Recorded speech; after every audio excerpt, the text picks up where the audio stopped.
Imagine walking through these peaceful fields in northern France. Birds singing, gentle breeze. It's hard to believe that 109 years ago today, this very ground witnessed the bloodiest single day in British military history. July 1st, 1916, the Battle of the Somme.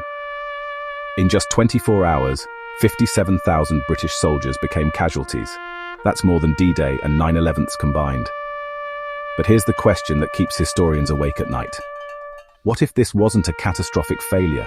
What if July 1st, 1916 had actually worked as planned? What if the Somme breakthrough had changed the entire course of World War I and human history itself?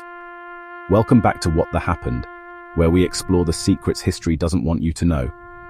Today, we're diving into one of the most consequential what-ifs in modern history.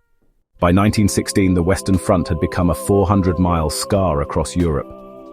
From the North Sea to Switzerland, millions of men faced each other across a hellscape of barbed wire, mud, and death. The war that was supposed to be over by Christmas 1914 had devolved into the bloodiest stalemate in human history. But British Commander Douglas Haig and French General Ferdinand Foch had a plan. They called it the Big Push, a massive joint offensive that would finally break through German lines and restore mobile warfare, end the stalemate, end the war. For 7 days, British artillery pounded German positions with 1.7 million shells. The bombardment was so intense it could be heard in London, 140 miles away. Haig was convinced nothing could survive this apocalyptic barrage. At 7:30 a.m. on July 1st, 120,000 British soldiers climbed out of their trenches and walked, not ran, walked, across no man's land toward German lines. They expected to find nothing but corpses and craters. Instead, they found machine guns. Lots of them. But what if those 7 days of bombardment had actually worked? What if the German defenses had truly been obliterated? Picture this. July 1st, 1916. British forces advance across no man's land and find silence. The German trenches are empty ruins. The wire is cut. The machine gun nests are destroyed. For the first time since 1914, the Western Front breaks open. Within hours, British cavalry, yes, cavalry, pour through the gap. Mobile warfare returns to Europe. The German Second Army collapses. By July 15th, British forces are 30 miles behind German lines, threatening their entire defensive network. Faced with catastrophic breakthrough, German High Command orders a strategic withdrawal to the Rhine. The Hindenburg Line becomes irrelevant. The war of attrition becomes a war of movement. Here's where it gets interesting. With the Western Front collapsing, Germany can't sustain the two-front war. They're forced to negotiate by Christmas 1916, not 1918. The war ends 2 full years early, but that's just the beginning of our butterfly effect. In our timeline, the Russian Revolution happened in March 1917 because the Tsar's regime was collapsing under military defeats and economic strain. But if Germany is suing for peace by late 1916, Russia never reaches that breaking point.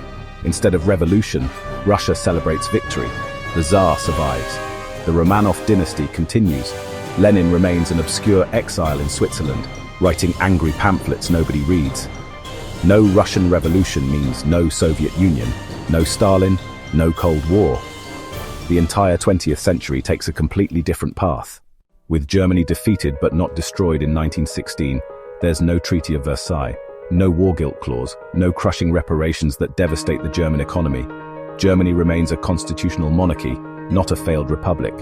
Economic stability means no hyperinflation, no desperation, no fertile ground for extremist movements. Adolf Hitler remains an unknown failed artist in Vienna. The Nazi Party never forms. The Holocaust never happens. World War II as we know it never occurs. The British and French empires, not exhausted by 4 years of total war, maintain their grip on their colonies for decades longer. Decolonization is delayed by a generation. So, as we stand in these peaceful fields today, we're reminded that history balanced on a knife's edge. A successful bombardment, a broken wire, a silenced machine gun, any of these could have changed everything. The question isn't whether this alternative timeline would have been better or worse. It's how dramatically different our world would be. No Soviet Union, no Nazi Germany, no Cold War, no World War II as we know it. What do you think? Would this alternative timeline have created a more peaceful world? Or would different conflicts have emerged? Let me know in the comments below. And if you enjoyed exploring this historical what-if, Make sure to subscribe and hit that notification bell. Next week, we're diving into another pivotal moment that could have changed everything. The assassination that... For more content like this, subscribe to the What the Happened YouTube channel. Thanks for watching. Until next time, stay informed and stay curious.